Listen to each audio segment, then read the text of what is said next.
Nela, uma outra questão, e já foi mencionada aqui, é essa mudança de governança para que Congresso e Judiciário também tenham responsabilidade orçamentária.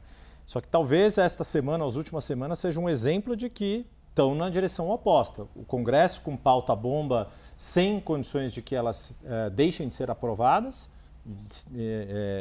do ponto de vista político ou do ponto de vista da articulação do governo. O Judiciário também, mesmo quando ele cria uma regra de respeito ao teto constitucional, também surgem essas exceções.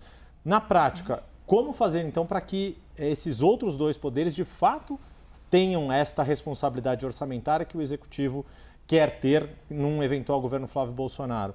Porque tampouco isso foi possível durante a gestão do ex-presidente Jair Bolsonaro. Conseguiu se reformar a Previdência, por exemplo, no primeiro ano, vinha daquele Congresso que já estava com aquela proposta em discussão, mas depois não se conseguiu avançar, mesmo quando a pandemia tinha sido passado o seu pior momento.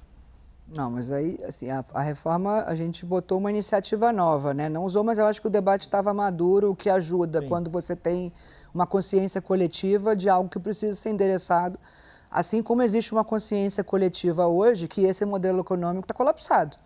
Então, do brasileiro mais simples que vê a conta de juros, você tem mais de 40% das famílias, mais de 80% das famílias endividadas, você tem quase 40% da renda comprometida no pagamento de dívida, e a continuidade desse modelo aponta para onde? A dívida PIB, que está 81%, né, vai para 100%, e as famílias vão comprometer quase toda a renda para pagar a dívida, elas não vão ter dinheiro para sobreviver.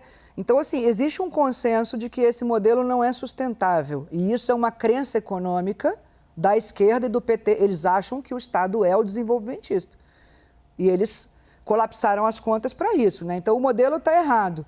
Eu acho que ali no governo do presidente Bolsonaro, o resultado foi extraordinário. Assim, a gente enfrentou o maior choque econômico da história, que todos nós vivos passamos. Se você pensar em termos de economia, eu que trabalhei em mercado financeiro e fiz carreira, quando você ia achar que você ia ter uma crise que fechou o espaço aéreo do mundo? Crise para mim lá era o ataque terrorista, fechou o aeroporto de Nova York 2, 3 dias e era um colapso. A gente está falando de meses fechados, né? Então, acho que houve, e foi um privilégio para o Brasil ter um ministro com a consistência acadêmica, a sabedoria, e tão visionário quanto o ministro Paulo Guedes naquele momento.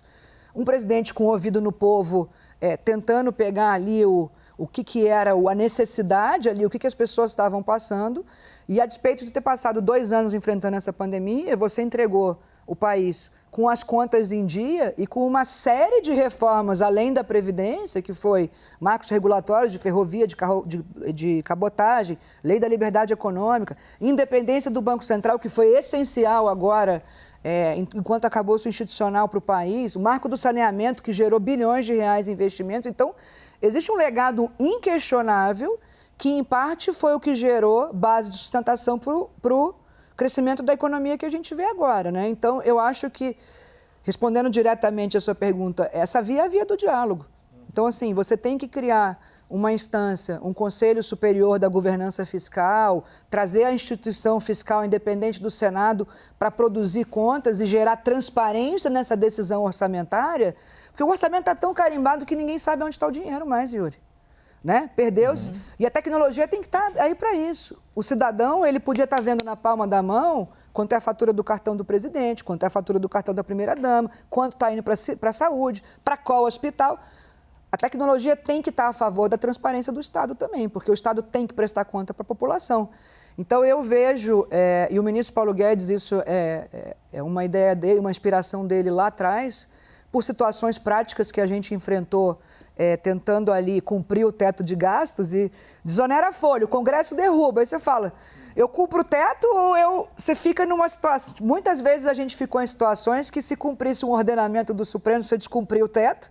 E se você cumprisse o teto, você descumpria o ordenamento do Supremo do Congresso. Então, assim, foi essa vivência prática que, no final, eu acho que é a inspiração dessa ideia dele, mas essa questão, ela foi ficando cada vez mais crítica. Você vê que eu já tinha falado isso numa entrevista antes dessa semana, que você já citou mais 5 exemplos. Então, eu não vejo outra via que não a do diálogo, né? E de harmonia entre poderes e, principalmente, de uma instância onde instrumentalizado por números, e que esses números estejam transparentes, Congresso, Judiciário e Governo tomem essas decisões e elas sejam uma proxy do que é a representação coletiva da sociedade via Congresso. Aí você vai dizer assim, e aí?